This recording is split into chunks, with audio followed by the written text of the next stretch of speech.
मराठा आरक्षणासाठी मनोज जरांगे यांच्या उपोषणाचा दुसरा टप्पा हा पहिल्या टप्प्यापेक्षा अधिक ताकदीचा असल्याचं दिसून आलं. मनोज जरांगे यांच्या दुसऱ्या टप्प्यातील उपोषणाचे पडसाद राज्यभर उमटले. गेल्या 7 दिवसांपासून मनोज जरांगे हे उपोषणाला बसले. दिवसेंदिवस त्यांची तब्येत खालावत चालली आहे, पण सरकारला अजूनही यावरील उपाय काहीच सापडत नाहीये. त्यातच मनसे अध्यक्ष राज ठाकरे यांनी आता मनोज जरांगे पाटील यांना उद्देशून खुलं पत्र लिहिलंय. या पत्राद्वारे त्यांनी सरकारवर टीकेची झोड उठवतानाच जरांगे यांना उपोषण सोडा, तब्येत जपा, अजून आपल्याला पुढे खूप काम करायचंय असं आव्हान केलंय. राज ठाकरे या पत्रात नेमकं काय म्हणालेत जाणून घेऊयात या व्हिडिओच्या माध्यमातून. प्रिय बंधू मनोज जरांगे पाटील, सस्नेह जय महाराष्ट्र. इथली राजकीय व्यवस्था भंपक आहे. त्यांना तुमच्याकडून निवडणुकीत फक्त मतदान हवंय. ते एकदा मिळालं की हे आपली सगळी आश्वासनं विसरणार अशी यांची वृत्ती आहे. त्यांना तुम्ही ज्या मागणीसाठी उपोषण करत आहात त्याच्याशी काही घेणं देणं नाहीये. अशा खोटारड्या बेफिकीर लोकांसाठी तुम्ही तुमचा जीव पणाला लावणं योग्य वाटत नाही, म्हणून तुमचं उपोषण तुम्ही तात्काळ थांबवावं अशी विनंती करायला हे पत्र लिहित आहे. तुमच्या मागच्या उपोषणाच्या वेळी हा प्रश्न गुंतागुंतीचा आहे असं मी तुम्हाला म्हणालो होतो.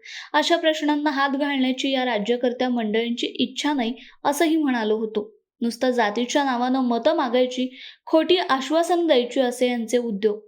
आपणही मग भाबडेपणाने यांना मतदान करतो. आपल्या जातीचा म्हणून, आपला वाटला, आपल्यासाठी काही करेल असं वाटलं म्हणून यांना मतदान केलं.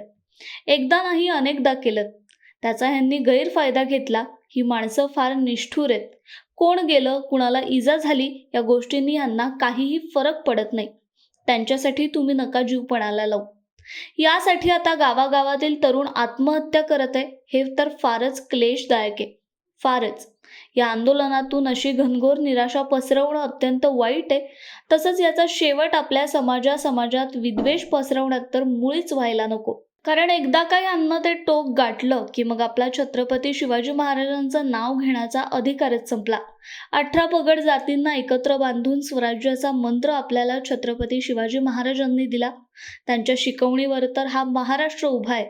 ते आपल्याला विसरता येणार नाही. ज्या महाराष्ट्रानं या देशाचं प्रबोधन केलं, विचार दिले, स्वाभिमानानं कसं जगायचं ते शिकवलं, तो महाराष्ट्र जातीपातीच्या विषप्रयोगात सापडला तर महाराष्ट्राचा उत्तर प्रदेश, बिहार व्हायला वेळ लागणार नाही. ज्या ज्या विभूतींनी आपल्या महाराष्ट्रावर इतकी वर्ष संस्कार केले ते धुळीस मिळायला वेळ लागणार नाही. जातीपातीतलं द्वेषाचं राजकारण आपल्या भविष्यातल्या येणाऱ्या पिढ्यांना देशोधडीला लावणार नाही याची आपण सर्वांनी आताच काळजी घेणं महत्त्वाचं आहे. तसंच हे असलं किळसवाणं राजकारण जे आपले राजकारणी करतायत ते संपवणंही आपलं आद्य कर्तव्य आहे. म्हणून म्हणतो आपल्याला अजून बरंच काम करायचंय. जीव पणाला लावण्याची ही वेळ नाही.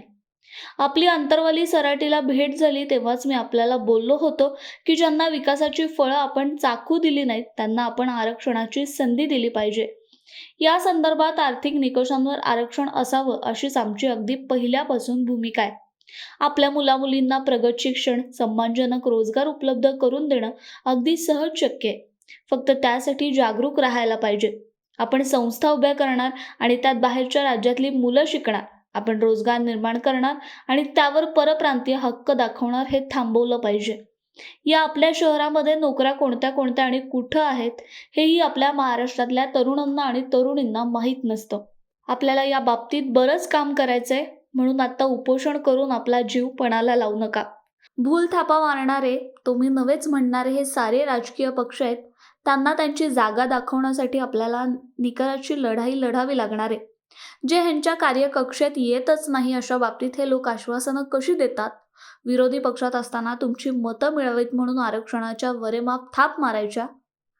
आम्ही सत्तेवर येताच तात्काळ हा प्रश्न आम्ही मार्गी लावू म्हणून खोटं बोलणार आणि सत्तेत तुम्ही बसवलं की कोण तुम्ही, कसलं आरक्षण म्हणून पुन्हा हेच लोक उद्धटासारखे तुम्हाला विचारणार. या सर्वांची उत्तरं संविधानाच्या पानात, संसद आणि विधानसभेच्या सभागृहात आणि सर्वोच्च न्यायालयात आहेत.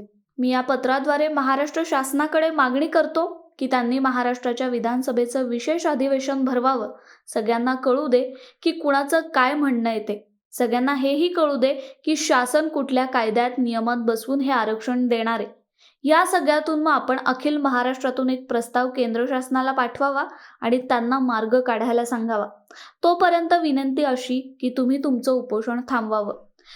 समाजात तेढ निर्माण होऊ नये आणि आपण सगळ्यांनी मिळून एक चांगला कायमस्वरूपी तोडगा काढावा, यासाठी एकत्रपणे आपण काम करू.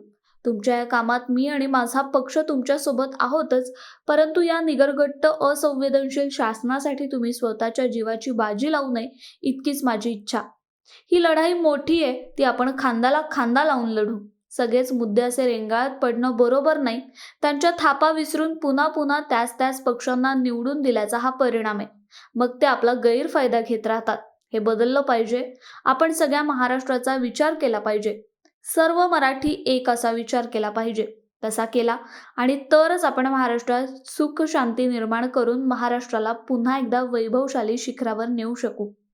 पत्र संपवण्यापूर्वी पुन्हा एकदा विनंती, उपोषण सोडा, तब्येत जपा. आपल्याला अजून बरंच काम करायचंय. शुभेच्छा आणि पुन्हा एकदा जय महाराष्ट्र. आपला राज ठाकरे. राजकारणातील प्रत्येक अचूक बातमीचे सर्वात आधी अपडेट्स मिळवण्यासाठी सरकारनामाच्या सर्व सोशल मीडिया प्लॅटफॉर्मला लाईक, फॉलो आणि सबस्क्राईब करा. तसंच सर्व नोटिफिकेशनसाठी बेल आयकॉन प्रेस करायला विसरू नका.